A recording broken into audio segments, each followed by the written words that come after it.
Hello again. Welcome to the Doomer Optimism podcast. Today we have Jonathan Parks Allen. Um, he's in, some of our group chats or one of our group chats in Doomer Optimism, and I've just had very good interactions with you, Jonathan. I think you're always very helpful and informative about a broad array of topics. Even just your bio is fascinating.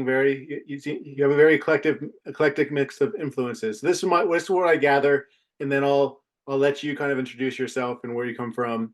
You kind of grew up in the South.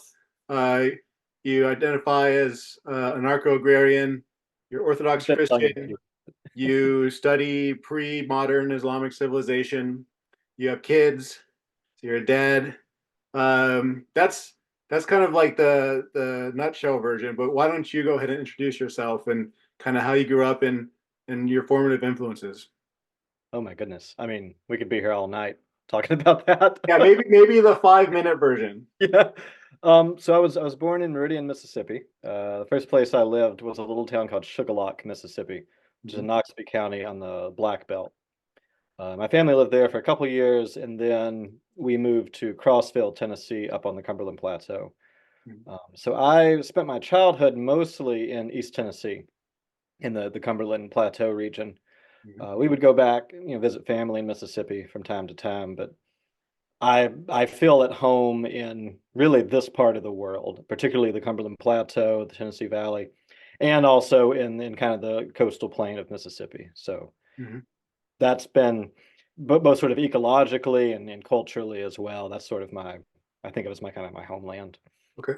So I would say, kind of my first formative influences were those landscapes are Mhm. really running from the Cumberland Mountains and the main range of the Appalachians down to the about the Mississippi River. Mhm. And I've spent most of my life in kind of that part of the world, aside from about 10 years up around Washington, D.C. But yeah, so I grew up, spent my childhood in East Tennessee, and then when I was 13, we moved back to Mississippi, which I was not happy about because we went from living in the mountains to living in South Mississippi, which is, just sand hills and pine trees. Mhm. It took me a while to come to appreciate that. Um, but yeah, so in both places, in both areas, I grew up in kind of conventional, fairly conservative Southern evangelical environment. Was originally, I was raised Southern Baptist, like, just about everybody in the South, I think. Mhm. Either Baptist or Methodist, right? Or something weird, and then you're out there somewhere. Um, yeah, so to make a long story short, when I was a teenager, I became really interested in other forms of Christianity. I eventually converted to Eastern Orthodoxy, which is a whole Mhm. story in itself. And around the same time, probably like a lot of people, and this was the kind of the early 2000s, so it's right after, 9/11 and the war in Iraq and all that stuff. My politics kind of began to move more or less to the left. I don't really remember like even like kind of how I got started. But the war in Iraq was certainly a big deal. Yeah. My dad actually was deployed in 2007 during the surge. So this was Mhm. right. I just finished college actually.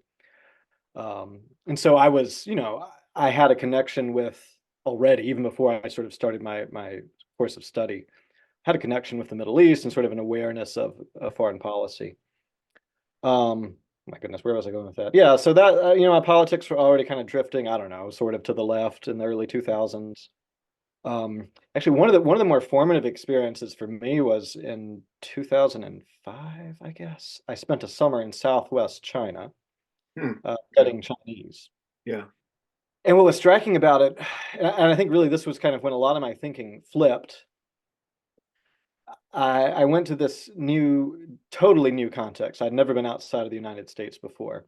Mhm. And a lot of things about the Chinese state and political economy were very obvious to me Mhm. because I was an outsider, and the way that these systems have been structured and sort of the propaganda and the messages, they weren't for me, right?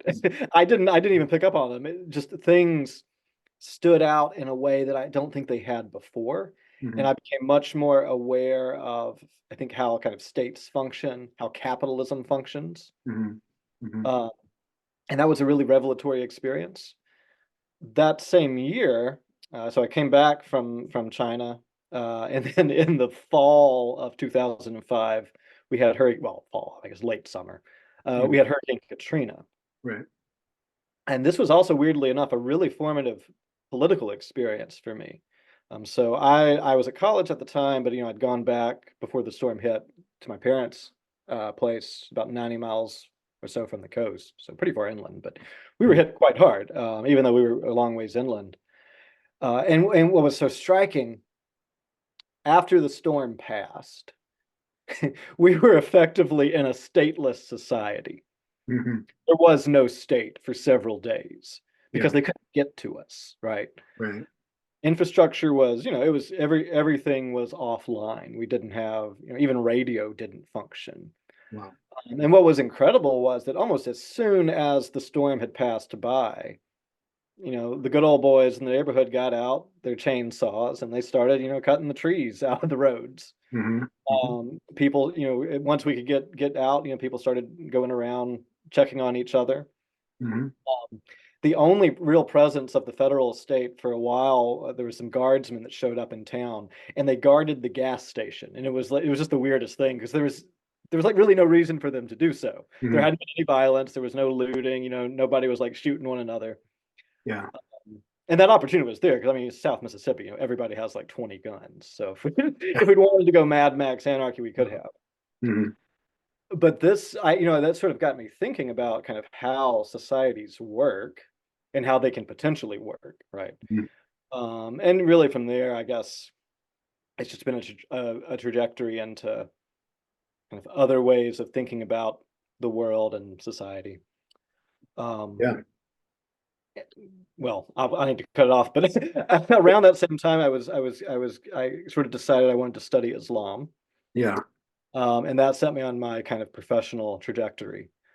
And Right. that's But let me ask you this a quick question. So you were raised Southern Baptist.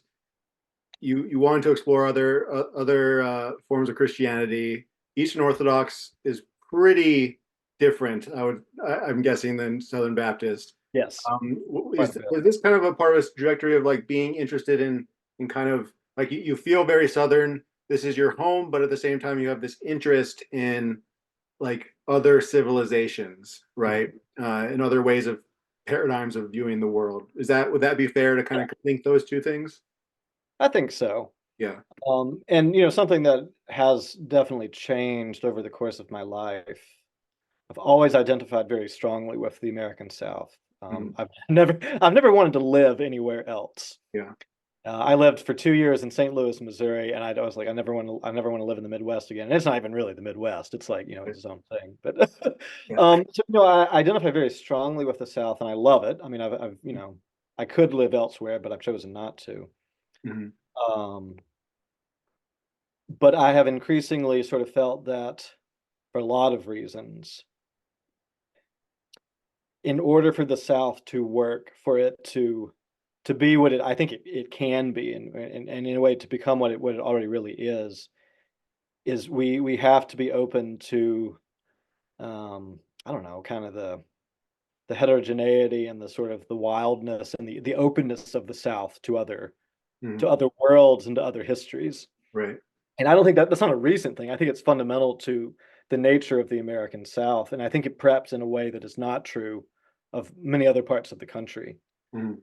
Mhm. Even though, historically it's been obscured, something that white Southerners that we've generally tried to repress out of this fear, ultimately, I think, of not being properly white. But Mhm. that's a whole other thing. Right. Okay. Also, Okay. there's a long history of like Southerners just being weird. Yeah. So Yeah. Yeah. Well, I I could just say, I mean, I'm in the Appalachians, Southern Appalachian South, which is I know different than the lowdown South, but so far, I mean, I really enjoy this region and where the little trips I've made. It's fascinating. I don't, I'm like just barely, I'm not, even close to being able to understand it, but I've lived a few places around the country, and it's definitely something that feels like it's pulling me to keep me here. And so an outsider. So I don't know if, and I know that there's the issue of like the carpetbagger or the outsiders coming in, but I feel very at home here, and people are very welcoming, and so Yeah. that's great. Um, so let's talk now about you often post a lot about kind of the history of agrarianism. Mhm. You read a lot on the history of agrarianism in the United States and in the South, and you identify with anarcho-agrarianism. So why don't we talk a little bit about that? So how did these influences come together? Oh my goodness. I mean, you know, growing up in the South, it's hard to avoid issues I mean, you wouldn't necessarily put it this way, but of agrarianism and of sort of rural identity. Yeah. My great grandparents were sharecroppers on my mom's side. Hmm. Um, so that's not that far in the past. Hmm. I knew my great grandmother quite well. She Hmm. lived in her late 80s, and she had and actually, you talk about formative influences. She was definitely one of the formative influences in my life. She continued like she had a massive vegetable garden that she maintained until a couple of years before her death. Yeah. She also had just an incredible kind of ornamental garden Hmm. in the rest of her yard. And I mean, she was about this tall. She was stooped over from the sharecropping. I mean, she picked cotton just like the stereotype of Mississippi. Right. Um, but I mean, she got around and she did what she had to do. But yeah, so that history, of course, is just sort of you grow up with it. It's definitely there. But as I sort of matured politically and sort of sociologically, I became really interested in sort of agrarian theory and the history of kind of rural life and agrarian relations and things like that. Hmm. I wouldn't say that I'm an expert. I think I'm decently well read, but there's always more to learn. The the anarcho-agrarian thing is a bit tongue in cheek. I kind of coined it without realizing it was actually a term that has been used by other people. But there is in fact a history of this really fascinating um, kind of, I don't know if it's fusion or hybridity of kind of agrarianism, kind of rural politics and identity, and not just anarchist, but kind of radical politics in general. Right. And you see it in a lot of places that you wouldn't necessarily expect. But Yeah. what I try to get what I try to get with try to get at with my the way I think of my politics today is this. I don't know. I hesitate to say like sort of conservative radicalism because that Hmm. can come off as something quite different. Hmm. But this I don't know, maybe like a sort of a heterodox leftism. Hmm. So the guy that I reference also in my Twitter bio, Gustav Lander, I really like because he does this really well. That you can read some of his stuff and think this almost sounds conservative or even reactionary. Yeah. He's very insistent on sort of rootedness in place, Yeah. on cultivating kind of local community, and for having like respect for local traditions and culture and things like this. Hmm. It's framed within kind of the sort of a more left universalism. Yeah. It's not a sort of absolute dependence on Hmm. whatever custom or tradition, Right. and it's very decentralized and very kind of deliberately heterodox. Yeah. So we'll get into. I want to talk about your work now with like community food forestry and stuff. But before we get to that, in your thinking about agrarianism, your experiences with your family, what is the core issue, or what is the thing that's that when you're reading about it, you're trying to figure out like Mhm. what is like, because obviously we talk a lot about on this podcast, you know, industrial modernity. We've lost a lot of agrarian values and agrarian life ways. Many of us think that we'll have to recover some of that if we're going to, survive in the long term. And it's going to have to bring elements from the past and also new things as well. Um, what for you, what is this kind of core question with agrarianism that we need to figure out as humans in order to, be more, I guess, prosperous and sane and, humane? I mean, I think it now I will say it varies a lot depending on where we're talking about. Yeah. You know, I mean, in the United States, we're basically creating stuff from scratch, Hmm. right? Yeah. We're talking about, say, Central America. I think it's a different set of issues, or Well, let's stick with the South, but feel free to yeah. pull in, you For, know, analogs from other places if you but I want. think even for anywhere, it's fundamentally a question of kind of human relationship to the land itself and Mhm. to the sort of the ecosystems that exist and that we create in our interactions with the land Yeah. on the one hand, Hmm. and our relationship to other humans. I mean, essentially, I mean, I don't know, that's like unique to sort of agrarian types of thought, but Hmm. I would say that those are the fundamental issues. Yeah. Um, in many ways, they're kind of the fundamental issues for, I think, politics and society in general. Hmm. But in the, in the modern world, they are, and these have always been kind of interrelated issues. Hmm. Um, your relationship to the land and to the sort of, non-human animals and other living things is Hmm. fundamentally implicated in the sort of politics that you create and the relationships that you have with other humans and Yeah. vice versa. Hmm. But I think this is even more the case now, where a lot of the same factors that kind of remove us from this sort of presence or interaction or awareness or whatever of the land and its health, they feed into our social and our political relationships, Hmm. and Yeah. lots of other things. I mean, right, it's a whole this whole suite of factors, what some people call the polycrisis or whatever, right? They're all ultimately interconnected, Hmm. and you can't just deal with one of them at a time. You have to find ways to approach them from a lot of different directions. Right. Right. So, polycrisis,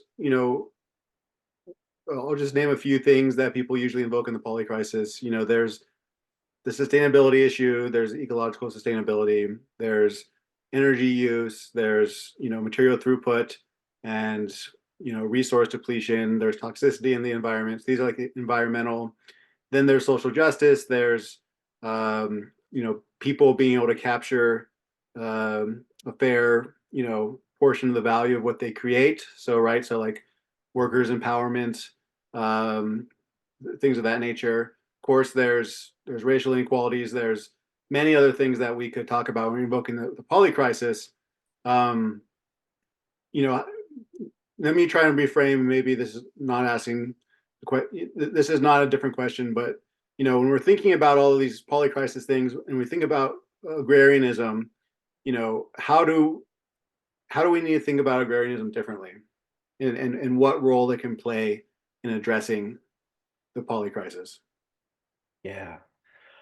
Oh, I mean, some of it is just if we stick to the context of the American South, if we go Mhm. back and think about, our history, Yeah. and the problems that arose and that continue to manifest themselves Mhm. going back to like the 17th century, right? Yeah. I mean, most fundamental, of course, is going to be slavery. Yeah.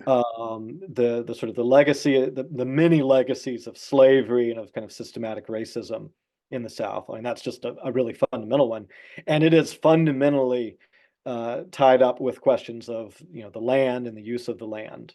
Right. Um, so I think that one is just from the get go.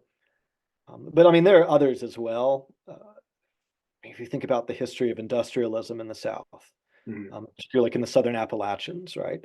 Right. And the ways that capitalism historically made inroads into to many of these regions, Right. have left legacies that are still there.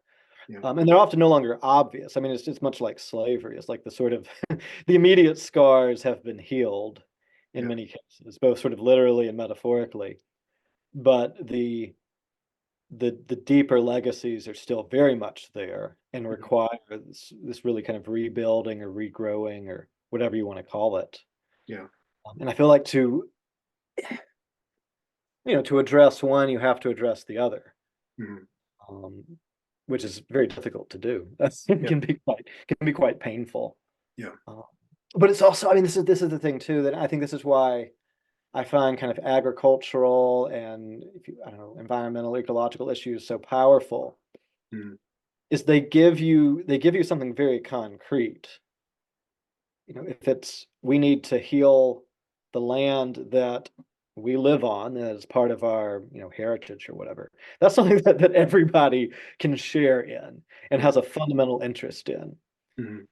And it's not, I mean, you have to be aware of the, sort of the sins of your fathers or whatever, but it isn't called to sort of fixate on those things, but to kind of actively find a way to fix things, to heal things. Mhm.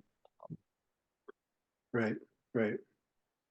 So when we're thinking about, you know, how we relate better to the land, how we relate better to the people, you seem to be, you're pursuing a direction. You've been posting lately about some of the work you're doing with community organizing around kind of community food production.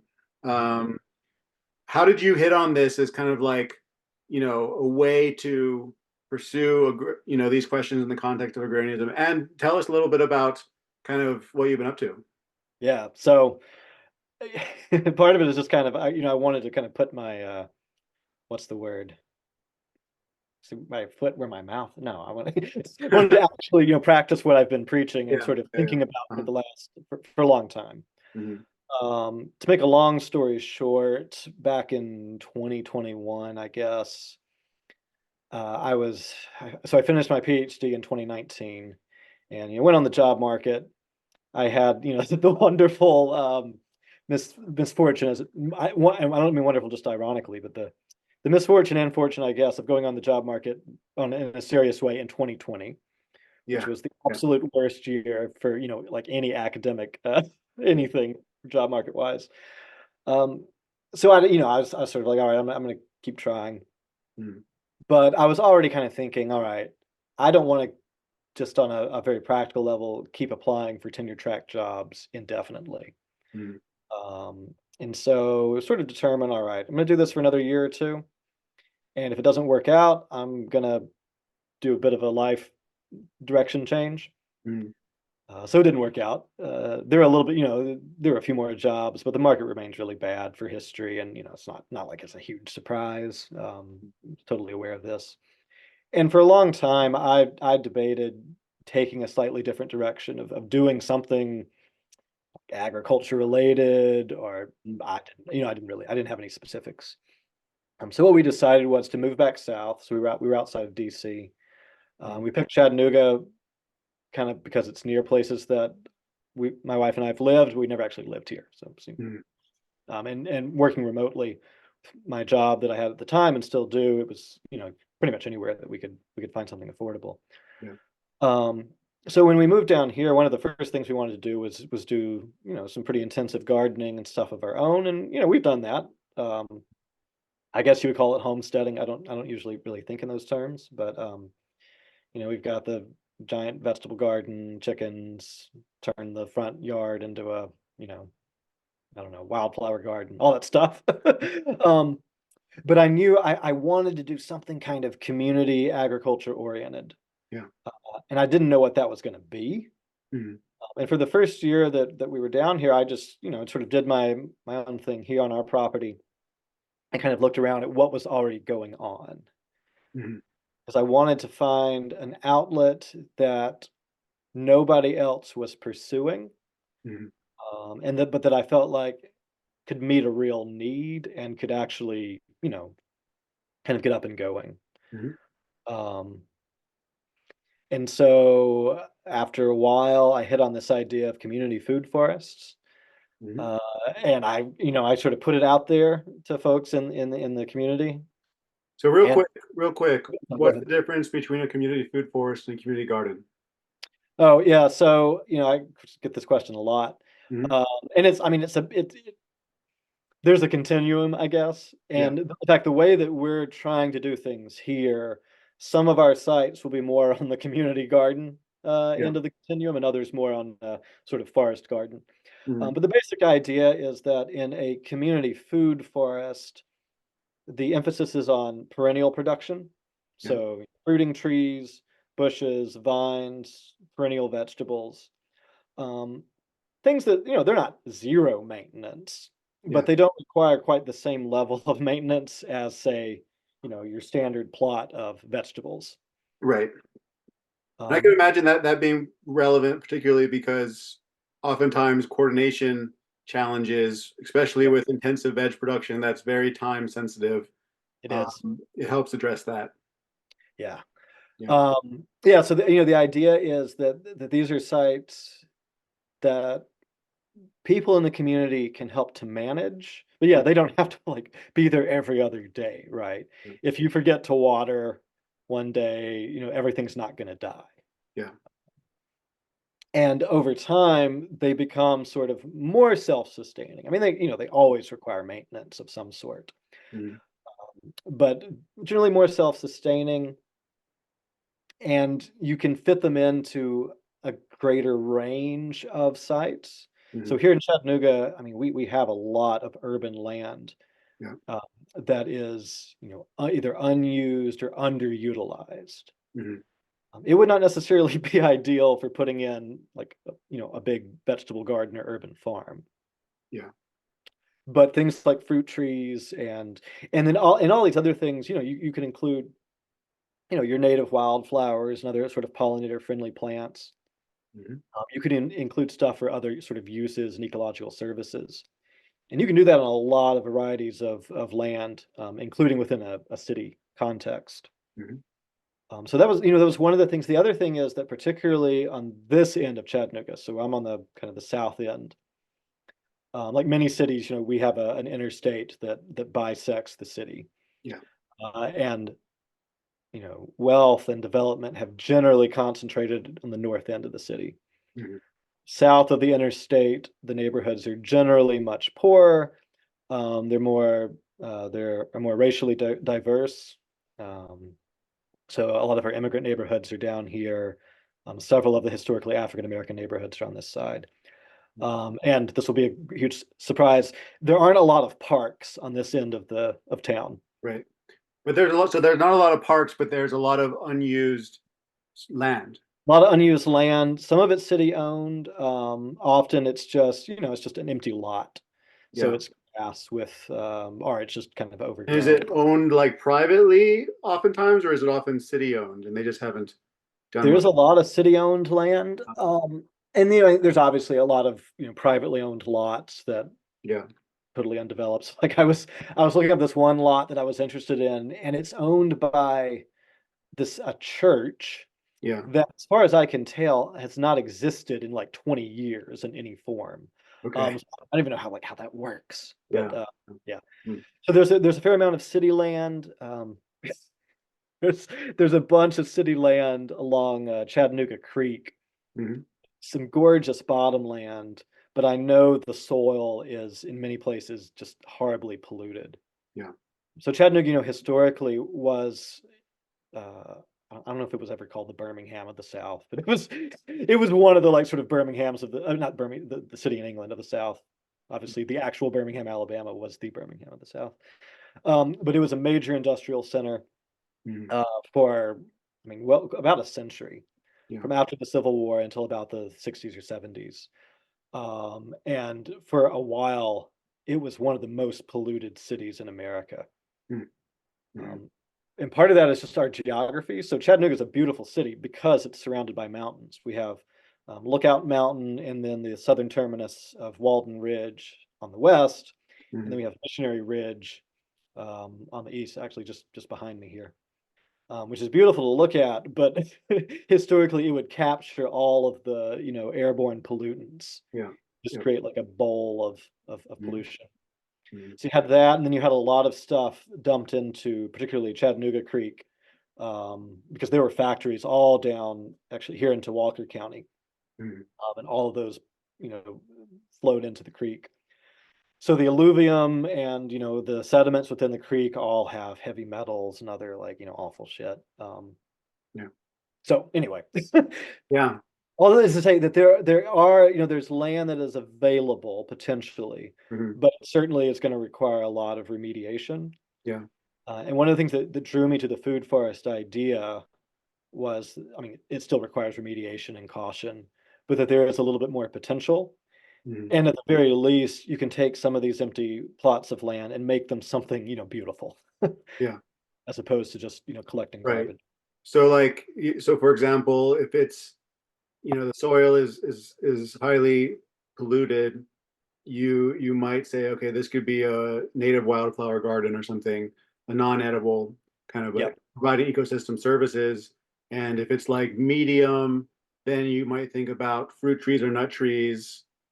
They're not as, I'm guessing, they're not as sensitive to certain toxins. And then if it's really good soil, you might think more in terms of annual vegetable production. Is that kind of Yeah. the thing about And it? we're gonna build a couple of like the our sort of our first two sites. Mm, We're gonna have some raised beds with, soil that we've brought in or that we're, creating on site. right. Um, for kind of for probably greens primarily. Hmm. And part of that is just to kind of to signal to people that this is for people to come and eat stuff from, Yeah. Yeah. right? Uh-huh. Because the concept is definitely quite new. I mean, I'd never heard of it until a couple years ago. Hmm.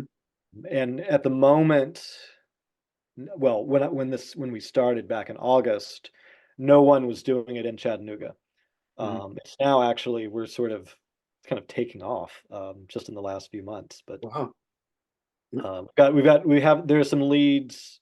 I can't really like talk about them publicly yet, but okay. we have some sort of opportunities coming up that we'll hopefully be able to exploit. Yeah. So tell me about this kind of what's the process here of getting started? So it's not, it's not going on in Chattanooga.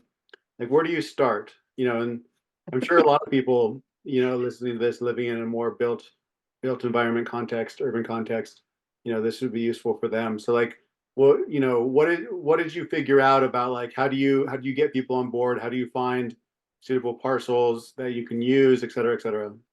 How do you Yeah, organize people together, schedules and everything?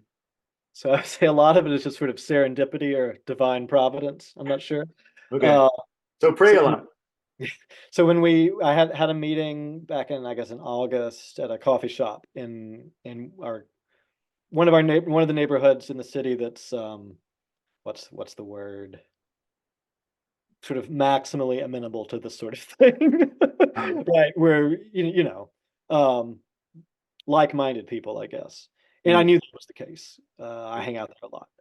mm, We probably would have lived there if we could have afforded it.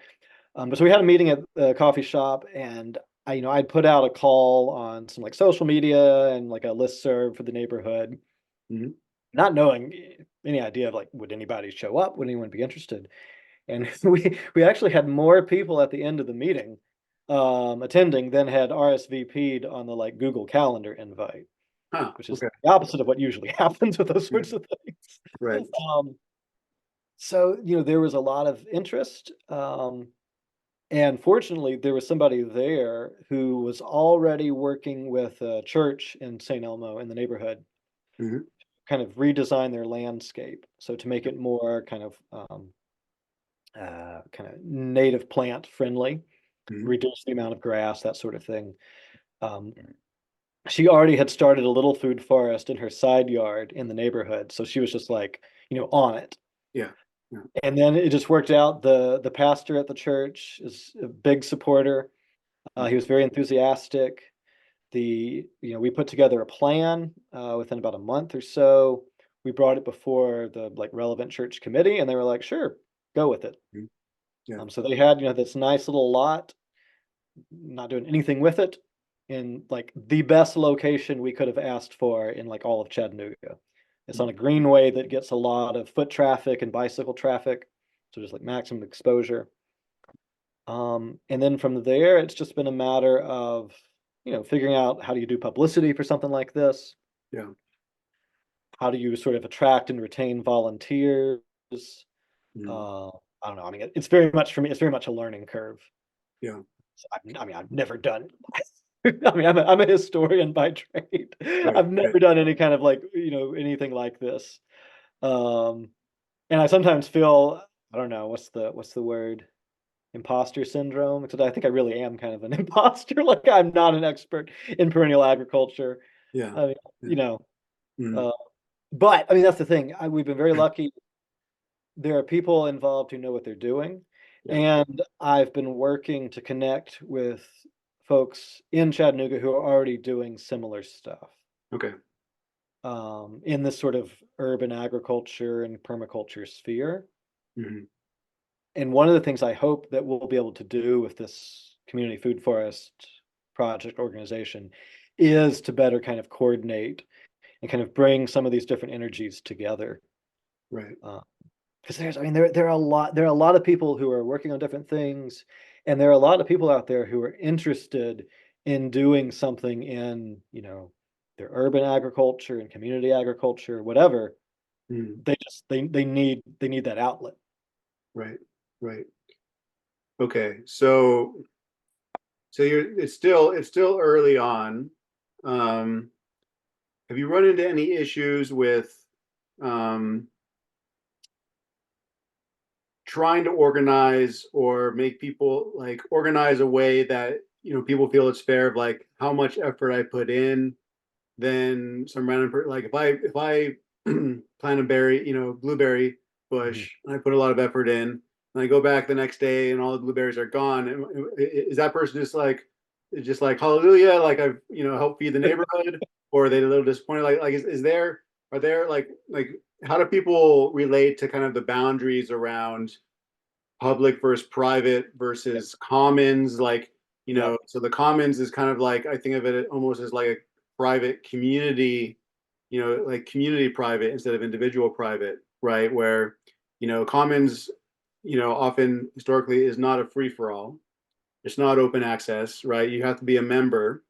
um but from what I've seen in urban context and what I've studied, those definitions are what's public, private, commons are very flexible and often very hard to define, right? And I'm Yeah. wondering how you're thinking about that, and if you've had any experiences of like having to figure that out.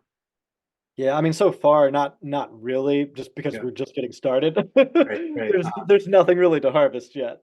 Yeah. Uh, Yeah. well, I mean, we got a few like perennial vegetables here and there, but they're quite Right. small.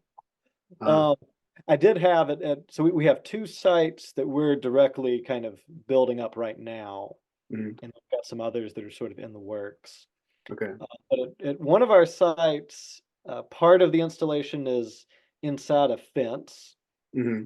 and then the other part is outside the fence. Yeah.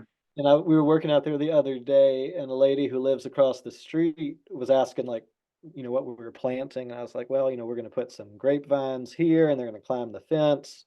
We have some, blackberries and raspberries. She's like, oh, they're going to steal all that. There's a bunch of thieves around here. I was like, well, that is kind of the idea, but I didn't try to explain all of it right then. Right. Right. So, I Okay. mean, I think it will be potentially an issue. Mhm. Um, we'll just have to see. Yeah. I mean, part of it, at this point, I don't think any of us involved expect that we're gonna just be, like filling bushels of produce right off the bat. Right. Right. And in many ways, what we're sort of picturing these community food forests more as, I mean, kind of multifunctional spaces, Hmm. and as really kind of hubs or almost kind of like, I don't know, beachheads Yeah. for other things. Hmm. Which I can get into a bit, but Yeah. Like what so other things? yeah, so one of the things that got me sort of inspired to do this is I was driving around some of the neighborhoods on our sort of our side of the city, Mhm. realizing that there are a lot of people already in these particularly poor neighborhoods, who are trying to grow their own food. Yeah. So we have a lot of Central American migrants Hmm. in Chattanooga.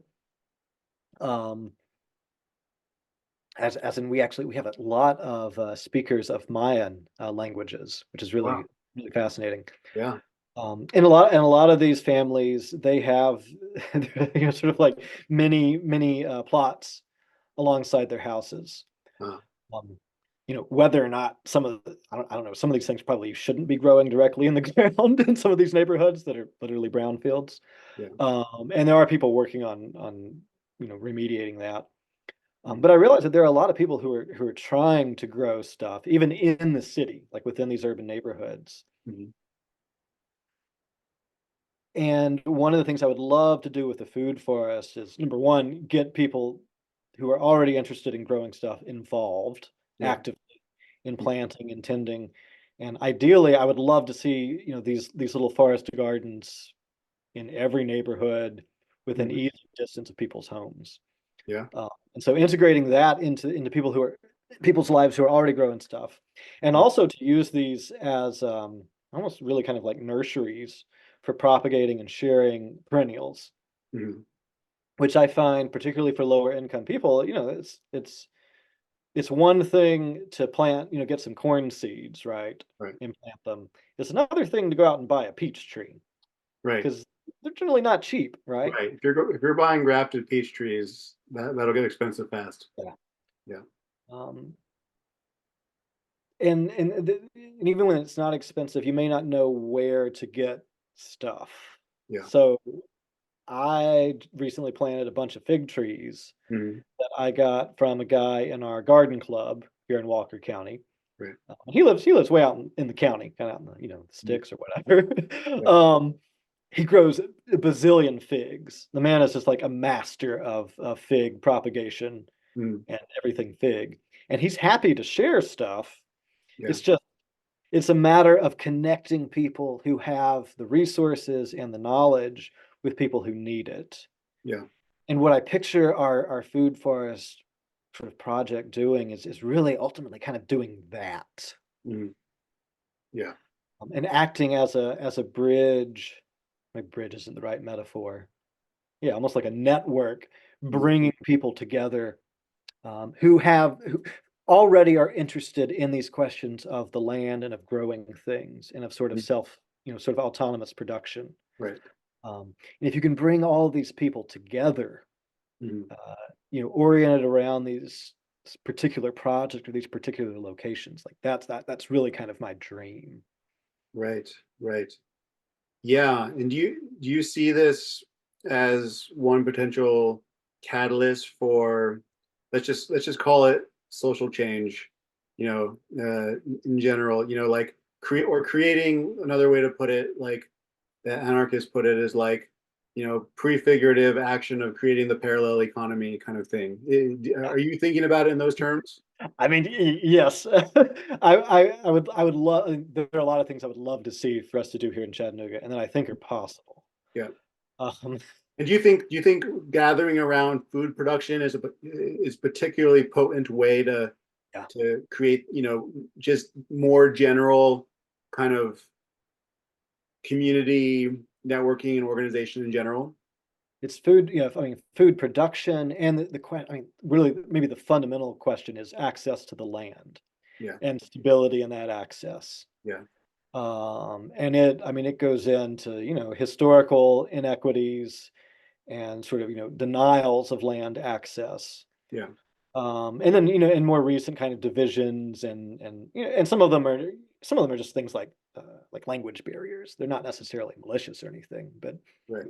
um, I think this question of access to the land and of making it possible for people to feed themselves, because there are people in our community here who, if you gave them an acre of land, in the city or close to the city, they would, farm the hell out of it, Yeah.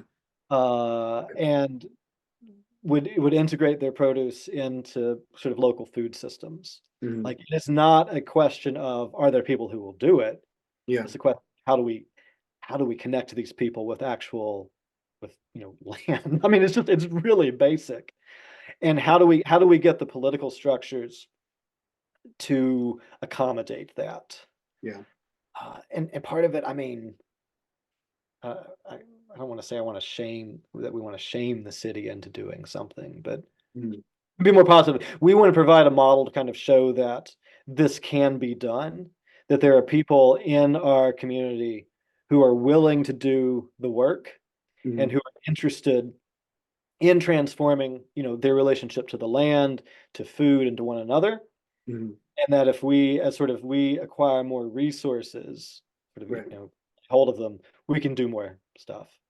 Right. And if political units, from the city level and up, if they want to cooperate with that, that's wonderful. Yeah. Um, they don't, they will find other things to do. Right. And that's kind of where we are right now. Right. Interesting. Okay. Okay. A question lingering in my mind. I'm not quite sure how to frame it. Um, so there's kind of two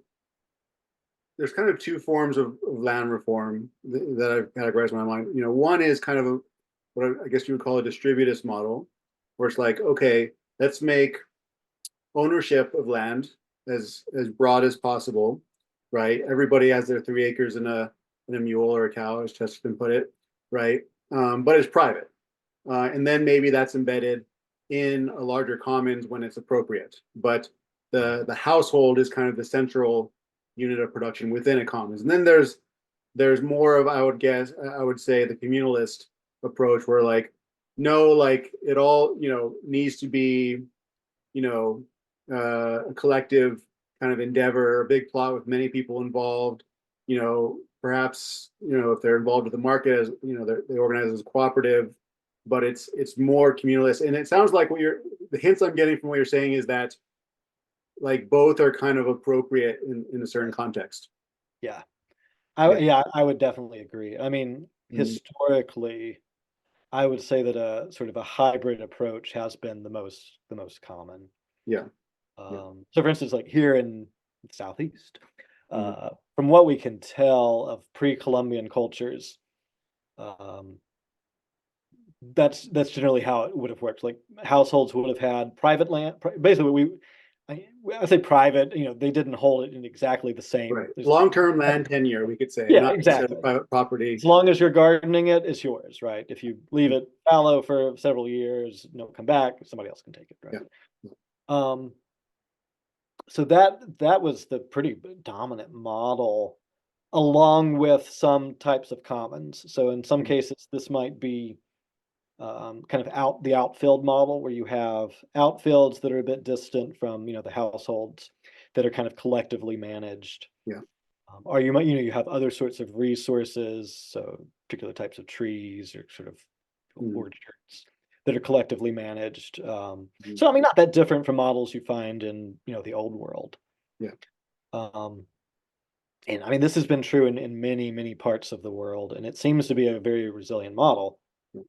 Um, I think you have to. Well, no, I don't know that you have to adjust it that much. I think the particulars and like how it's going to actually play out in the sort of landscape we inhabit are going to be different. And I think the community food forest model is a way of kind of like, I don't know, coming up with a form of commons Mhm. in the modern world and within the constraints that we have now. Yeah. But I mean, obviously it's not enough. Like you need expanded access to land for the sort of the household level, Mhm. uh, growers as well. Yeah. So we need to be doing both. And one of the things that and I've been talking with other folks in town about this, is using the food forest model as a bit of I don't know, a bit of a wedge. So Mhm. it has a kind of a flashiness, like it's a new term. Yeah. It's like, it's Yeah, like, there's a lot of very attractive pictures. If you search that online, there's a lot of very attractive pictures that you can yeah, find, and there's great promotional material. exactly. Yeah. And Yeah, we're hoping, in fact, I think this will be the case, that the city will be like, oh, wow, this is like, we can put this in our brochures, or whatever they use yeah, nowadays, their social media account. Um, but you really kind of using that as a bridgehead, I guess, or a foothold for moving towards really kind of other forms of land reform. yeah. I think would be the way. I don't know that we would use that language. Right. It's de facto what we're aiming at. And I will say, I mean, this is something here in the one of the particularities of the South. You and I think about this a good bit. You want to be kind of careful in the language that you use. Yeah. You know, I mean, there's trigger words that will trigger people unnecessarily. Yes. Yeah. I mean, so I'm in Walker County. I'm in Marjorie Taylor Greene's district. Mm-hmm. You know, Mm-hmm. my neighbors across the So that's street. a vibe. That's a whole vibe right there. It is. It's Got to navigate that. and I mean, I don't. Of course, one of the advantages of the South. I don't know if this is true everywhere, but it's certainly true here. Is that generally people don't ask you about your politics. Yeah. It's not like that many people. People generally put up yard signs, Mm-hmm. whether they're Democrats or Republicans. Um, and you can know somebody for quite a while before you necessarily figure out what their politics are. Yeah. So that I mean that's definitely an advantage. Mm-hmm. Uh, and I figure I don't want to say that you shouldn't have like obviously there are red lines and sort of like values that you want to have, but I think there are also ways where you can bring in as many people as possible. Mm-hmm. And that the more, and again, I think this is the beauty of these sort of agrarian or agricultural sort of community agriculture issues. At their heart are questions that I think are just fundamental to like being human, and that most people can agree are important and Mm-hmm. worth working on, right? Like Yeah. most people will say, yeah, where our food comes from is important. Yeah. You know, our relationship to the land is important. Yeah. And in the South generally, I think this is the case here. It's the case in many places. While most people no longer have any like real connection to the land, Yeah. um, everybody has grandparents who did, Yeah. right? Mm-hmm. Uh, and it's like that memory is still there. Mm-hmm. You can tap into it. So like when we moved here in our little kind of neighborhood, which is we're on about an acre lot, which is kind of big for the neighborhood, but there's some others that are of size. I was talking to one of the neighbors as I was kind of getting my garden going, and he was telling me about the guy who used to live across the street, who died, I think maybe the year before we moved in. He was like 98, but he had a huge vegetable garden out back of his house. Mm-hmm. And if you go on Google, like Google Satellite View, you can still see it because the footage is old enough. Um, but he died, Mm-hmm. and then I sort of moved in and kind of like almost like picked back up the tradition. Yeah. Um, That's so cool. there's that hiatus, and this is true in many societies, not just in the American South. Mm-hmm. But the memory of the old guy with the giant vegetable garden is still there, Mm-hmm. and I think there's this sense that something is missing, and that we need to recover it. Yeah. And if you start out from that you know that location, Mm-hmm. there are a lot of possibilities. Yeah. Yes, again, it's not, it's something that white Southerners, black Southerners, Latino Southerners, everybody can kind of more or less agree on. Yeah. And then when you give people something concrete, well, it's actually not concrete, you're breaking up the concrete, but something, solid to do, an actual like work to accomplish. Yeah. I think there's a lot of possibility. Yeah. So it sounds like you're kind of you started as a social media neighborhood group. People started getting interested. It seems pretty informal now in terms of like just getting resources. Like you're making raised beds, you're bringing in soil, costs money, et cetera. These things take resources. Is it just kind of people chipping in and saying, "Hey, I'll pitch in for that," or I have some scrap lumber that you can use? Is that how it's kind of been so far? And do you think that as this matures, you might become more of a formal organization that could say apply for grant funding, stuff like that? Would you even want to? Yeah. So first part of your question, right now our budget is whatever I'm willing to spend and like other, volunteers. Yeah. um, that said, we have spent very little money Mhm. for the amount of work that we've been able to do. Yeah. So a lot of it is just finding, free stuff, Yeah. and there's a ton of free resources. So Chattanooga, the city government has what do they call it? It's like a yard waste lot or something, but Mhm. it's where they chip up all the trees that Right. people dump or that the city brings in. And so you can just go up there with a pickup truck and they'll fill your bed with wood chips for free. Awesome. And you can't beat that. And the quality, I mean, they're free wood chips, so you sometimes get like some, crap in there, but we haven't found any Yeah. body parts or firearms or drugs in them so far. So, I think we're doing pretty good. If you do, that's another free resource right there.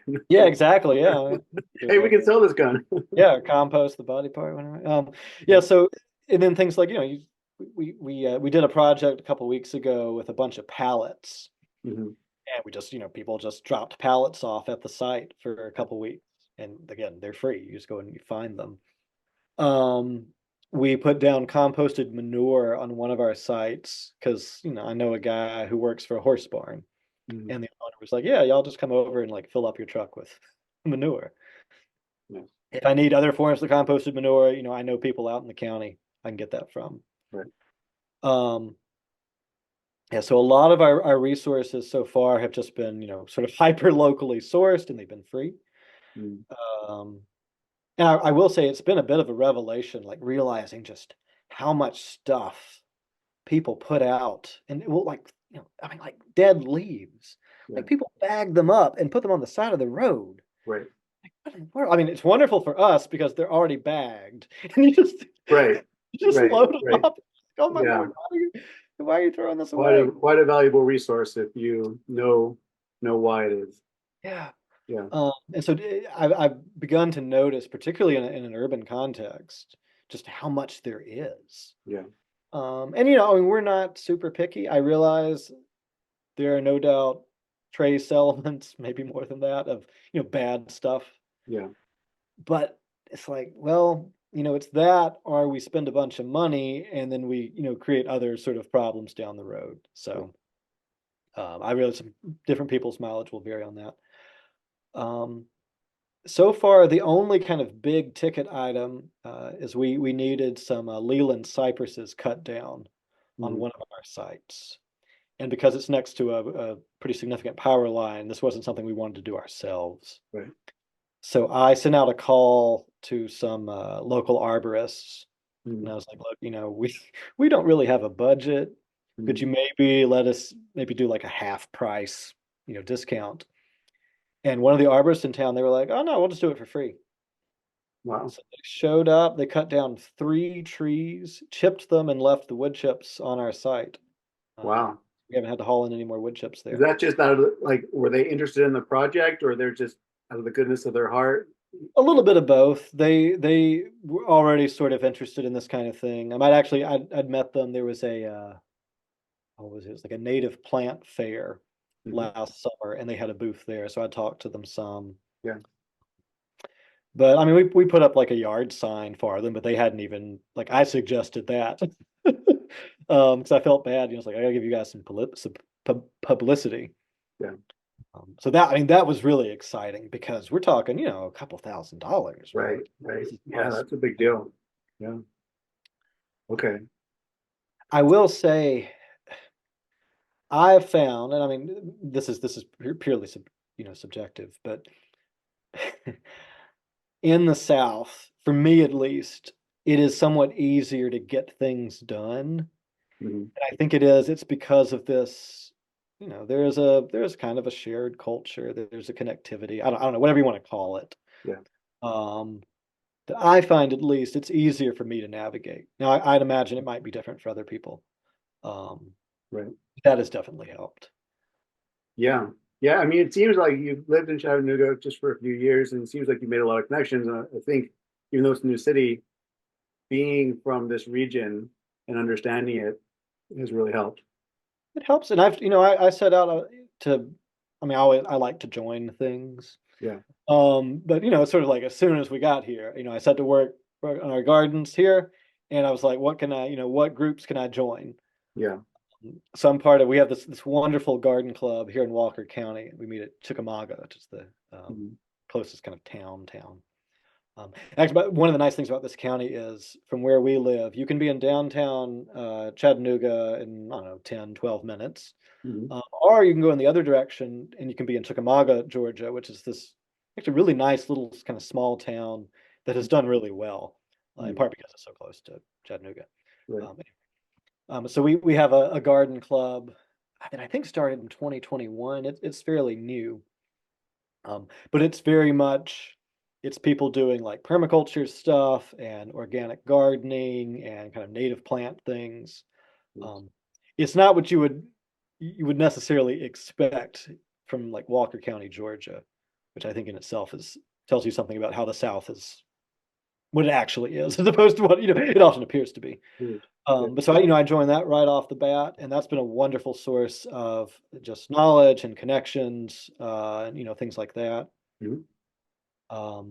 Fortunately, my our parish, and this is probably true of a lot of Orthodox churches these days, but there's a bunch of people who are like, they like grow their own stuff and are interested Mhm. in these kind of crunchy permaculture stuff. Yeah. I mean, really, the issue that I sort of face now is, you know, I am a part of several kind of overlapping circles that Right. come together into the sort of shared sphere. Yeah. Everybody that I know knows other people, right? That Yeah. the trick, I think, is figuring out how to kind of get out of that Mm. into other sort of spheres and parts of the city and the suburbs out to the Mhm. east that I don't necessarily have, connectivities with, Right. Right. Okay. Okay. Interesting. but working on it. Yeah. Oh, I mean, from what you're describing, it sounds amazing. So Yeah. I far mean, it's been quite a ride. Like, um, like I said, I mean, I still have like my day job. Um, yeah. I mean, I was just thinking when you were talking, like, that's a lot of must require a lot of bandwidth to have a day job, full-time day job, and be doing all these projects and be part of all these different social circles and maintain these connections. I think my issue is that I like to join things too, but then I quickly get overwhelmed with the amount of social yeah. keeping up with social interaction, and and then I just kind of like withdraw, right? And that's difficult for me. How do you navigate that? Just kind of like personal bandwidth and you know overwhelm. I don't know. I like, yeah, I mean, I generally like social environments, so that helps. Yeah. I don't sleep nearly as much as I probably should, which is the other That's how you way. I mean, I will say so. You actually you mentioned you had a question a bit earlier that I should have answered as well, but we'll cover this too. sure. Um, we're looking to incorporate our food forest group as a nonprofit organization. Okay. Got a potential kind of co-director Hmm. who actually has like professional experience and training and the sort of related stuff. Hmm. Who is hopefully going to be able to come on as well, he would also be part time. Hmm. Um, but I would go to probably working on that 1 day a week. Sure. And I've talked to my supervisor in my kind of my day job about doing that, and he's fine with it. Yeah. Um, and so we would start looking for funding. Hmm. Uh, and we have some potential routes Yeah. sort of already under consideration. I'll put it that way.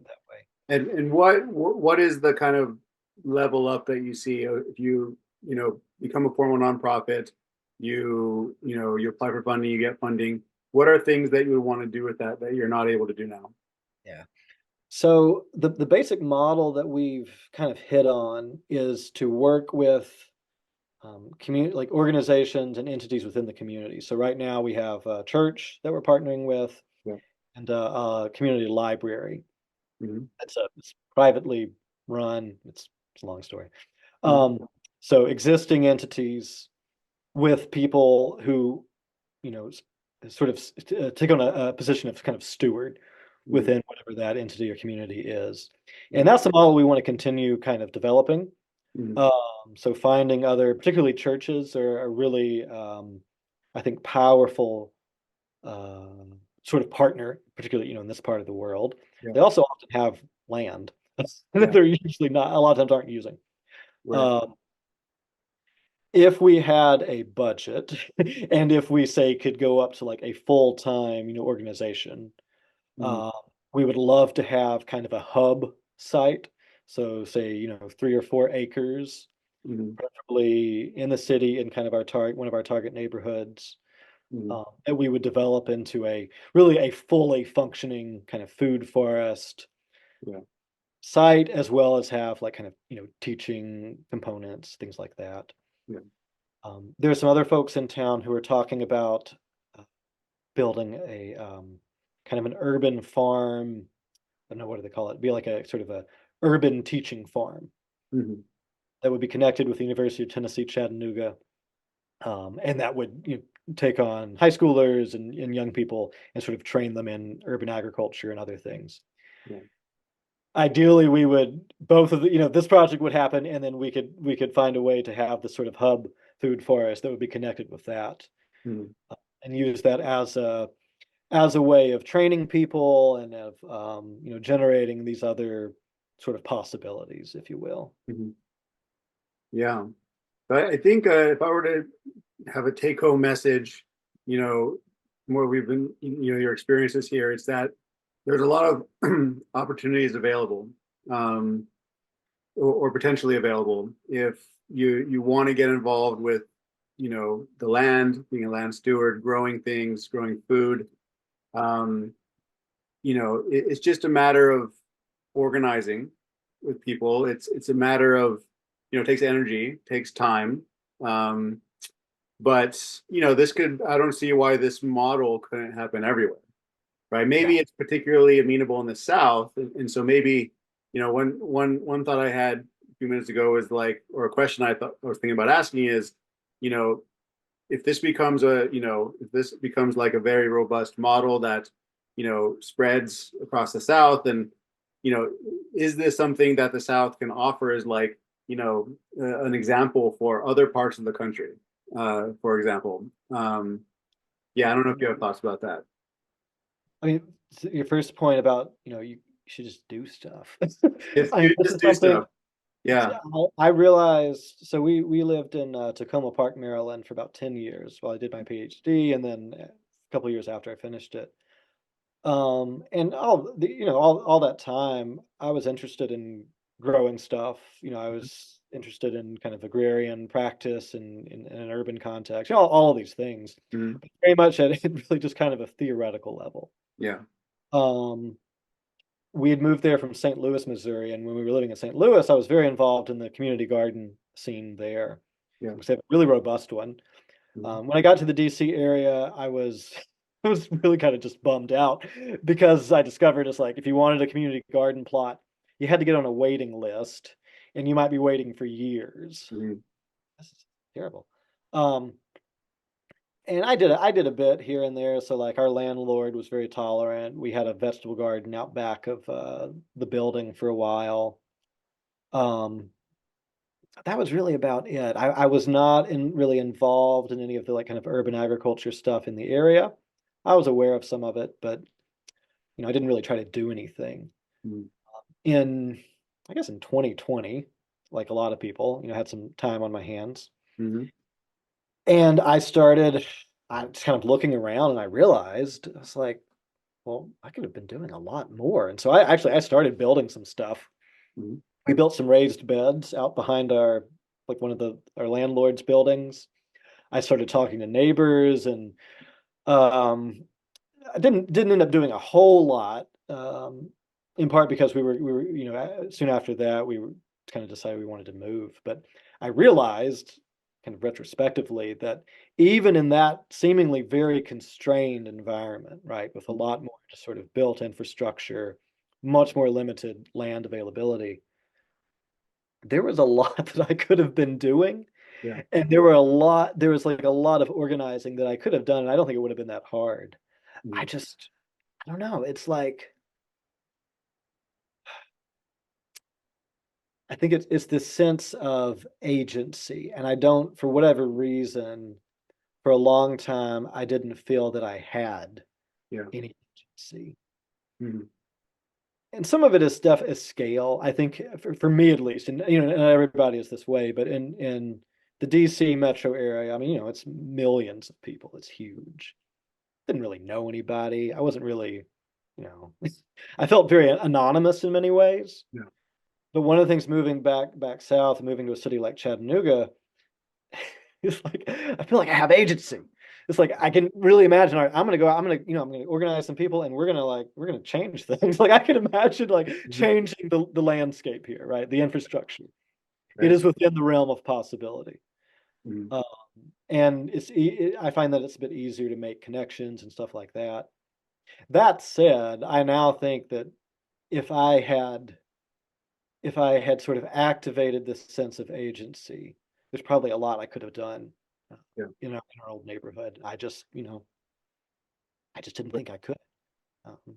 Yeah, I mean, from what you described, how you kind of started out, there was already a lot of people kind of thinking in these terms that had a lot of skills, and you know, oftentimes it's just a matter of there needs to be some kind of catalyst, right? Yeah, Or somebody, who does have this feeling of agency and is able to ignite what's already kind of there and what's already kind of latent and, you know, ready to just put it all together and make something. All the components are there, it just needs to be stirred up. yeah, Yeah. it is, and you're always taking a risk. Yeah.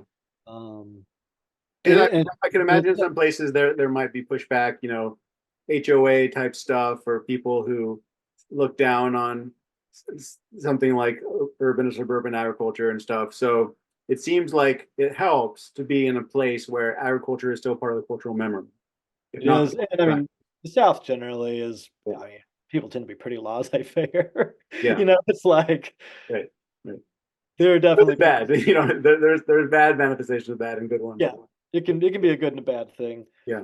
Um, there's also just this like, there are parts of the city. I think this is true of any city where it's like neglect can become an opportunity, Yeah. where it's like the city does not care. Nobody's Right. going to come and be like, you can't do that because they don't care about these neighborhoods, right?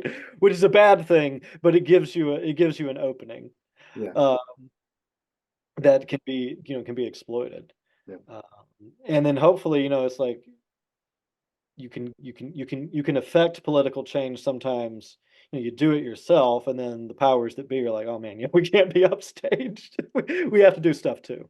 Right. Right. Um, so Yeah. I hadn't thought of it this way, but I mean, in a way, we're kind of what we're doing is kind of direct action. Mhm. Um, but I find it so. When I was younger, I was involved. Like I was in the industrial workers of the world. I was a lot more kind of I don't know, a bit more of an activist, Mhm. which is a whole nother sort of story in itself. And I think those sorts of things are often like, useful and good or whatever. But Mhm. I do find that having like very kind of concrete, tangible goals and projects, Yeah. at least for me, is more the way to go. Yeah. Um, and I'm also, I'm a lot less, when I was younger, and I sort of identified as an anarchist or a libertarian socialist, much less ironically. I was definitely less flexible and more, I mean, yeah, more ideological, like a lot of young people. Right. And Right. I find nowadays I'm much more willing to it's more of an exploratory process. It's figuring out, what works, what do people actually need, Yeah. and what sort of makes sense. And that's something you have to discover. Yeah. Mm. Yeah. I think that's well put. I'm just cogitating on that. That's well put. It's pragmatic. You're coming in with values, but it's pragmatic. It's contextual. Um, yeah, I mean, I think that aligns very much with a lot of what we talk about on this podcast. Um, I mean, it can be kind of scary. Like, one of the advantages of a set political ideology is it gives you a plan. Like, yeah, what the end point is, right? right. And you maybe, if you're in the majority or whatever, you can even like point to some examples. Yeah, When you're in the sort of more exploratory phase, you don't necessarily know what you're moving towards, and it may be failure. I mean, it's entirely possible that all of our efforts here may just completely collapse. Like everybody might lose interest. The mhm, city might decide to get involved by like putting their foot down, right? yeah, Um, and we could be back to square one. mhm, There's a lot that could go wrong, um, and it's like you have to kind of motivate yourself by thinking about what could happen mhm. without really having that like sort of final vision or goal. Right. working in a direction, but you don't have a roadmap, and you don't have, Mm, uh, exactly a checklist.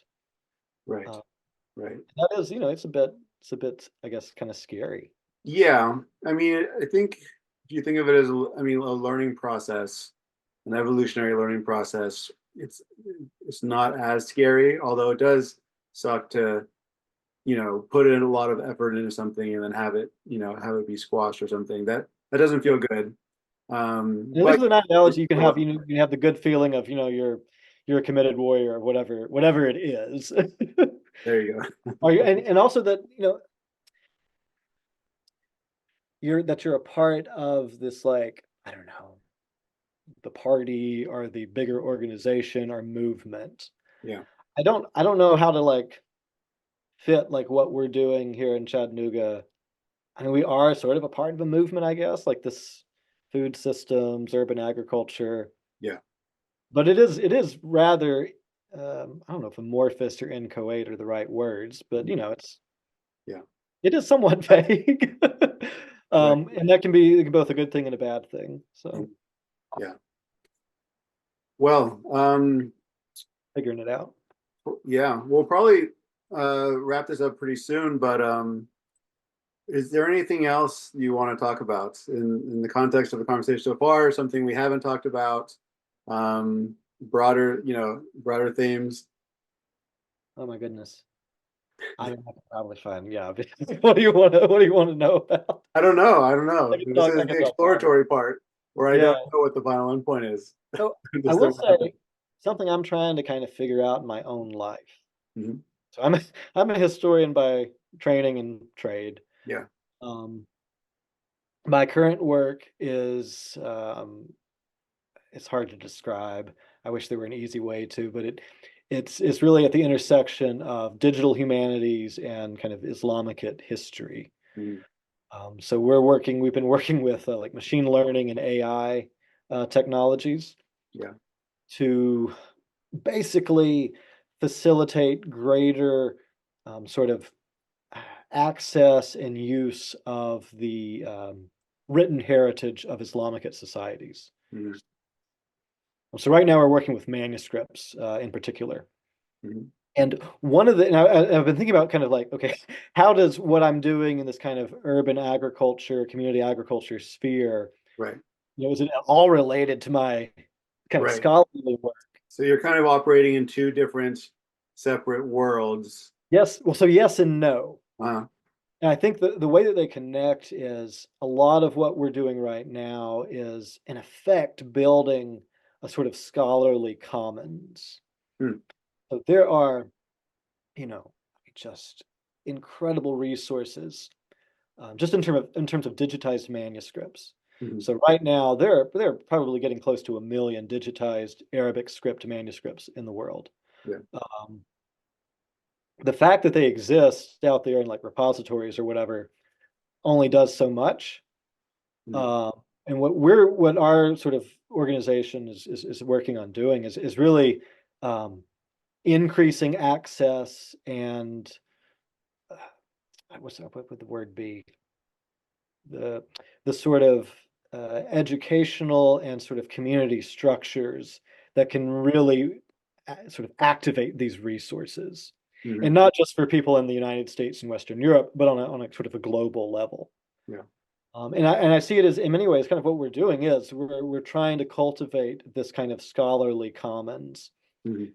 is beyond sort of the boundaries of the Western university and, our sort of economy of knowledge, Yeah. and really opening this stuff up and this knowledge up to anyone who is interested, Mhm. and kind of building the tools and the resources and the community structures to really make this happen. Yeah. And I realize it was just kind of what we're trying to do in the community agriculture front. Right. Right. Okay. So that the link is kind of the methodology or the ethos of the commons. It is, yeah. Right. Comments, and I think there's also a,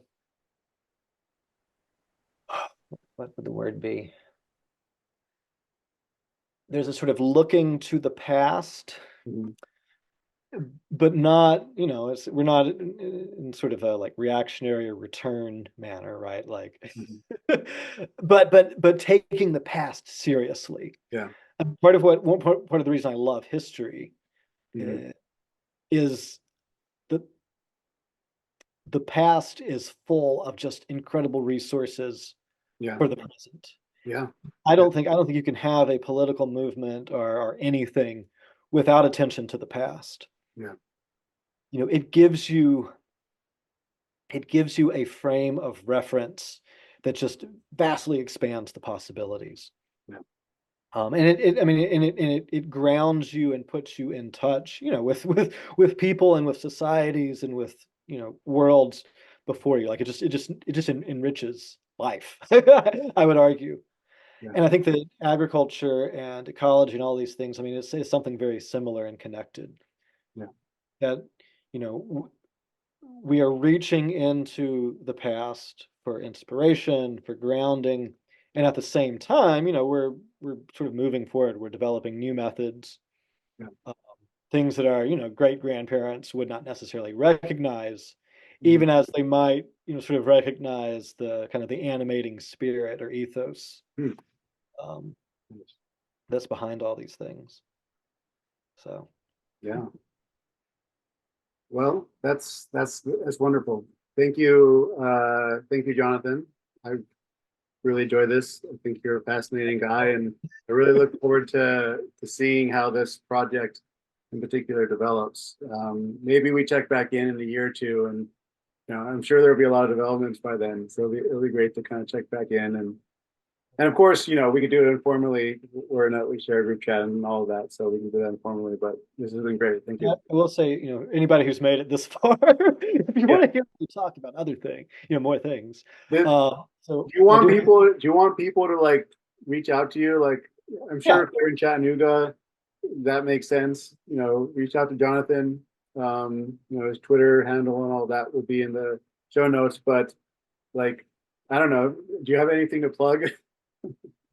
so we have the website for Yeah, our food forest group, which I'll maybe if you want to put in the show notes. send it to me. Yeah. Hmm. I mean, anybody, if you're in the area, stop by our homestead here. We're Yeah. very easy to spot. We definitely stand out in the neighborhood. Um, I will say, man, like when we moved in and I started, like laying down cardboard to kill weeds and stuff, I was like, I was kind of nervous. I was like, are the neighbors gonna be like, what in the world are you doing? Yeah. Like some kind of like pinko commie who's like trash, who's also a redneck Uh-huh. somehow. It's like, but our neighbors have been like, they've been really cool. And Hmm. people, they bring me cardboard over. I've got more cardboard than I can possibly use right now. Because they're like, oh, Jonathan needs cardboard for his garden beds. Hmm. And we share, like I take eggs over to the neighbors who eat a lot of eggs. Yeah. When stuff's in season, I try to share like as much of our vegetables as I can. Um, Yeah. and and everybody has been like really supportive. Right. Um, That's. I mean, that's such a wonderful way to engage neighbors into, even if they're kind of skeptical, is, you start delivering produce occasionally, that can warm people up pretty quickly, I think. and I mean, this goes, this question of kind of crossing political divides. So the neighbors across the street, the ones with the Trump flag. Hmm. Um, so I know what their politics are. Yeah. They're the only ones that are sort of explicit about it in the neighborhood. Hmm. But I took the little lady that lives there. After I don't remember the first thing that I grew, but I took her some. She's like, "Oh, are these organic?" And I was like, "Yeah, I don't use any pesticides or anything." She's like, "That is so wonderful." And then she was like talking about how wonderful my organic methods were. I was like, Uh-huh. it's the response I expected, but it's great." Yeah. Yeah. Um, our neighbor right up here, he is just incredible with woodworking and like everything else. Hmm. And like he helped me build my chicken coop because I'm not a good woodworker. Yeah. He built an interpretive sign for our one of our food forest sites. So we have this like a sort of kiosk, Hmm. a kind of bulletin board, so we can post information about it as well as like what's in season and things. Nice. Put that together in like a day, and it's like Nice. something it costs like $1,000 if you had to buy it from Right. somebody.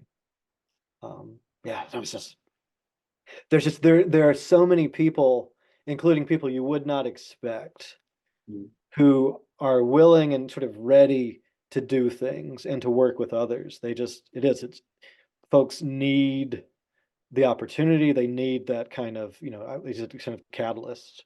Yeah, I think this is probably true everywhere. And it's just I folks think so.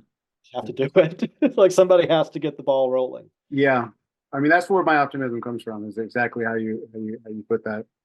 Um, yeah, this has been great. Thank you, Jonathan. Thanks so much. Until next time, take care. All right. Cool. Bye.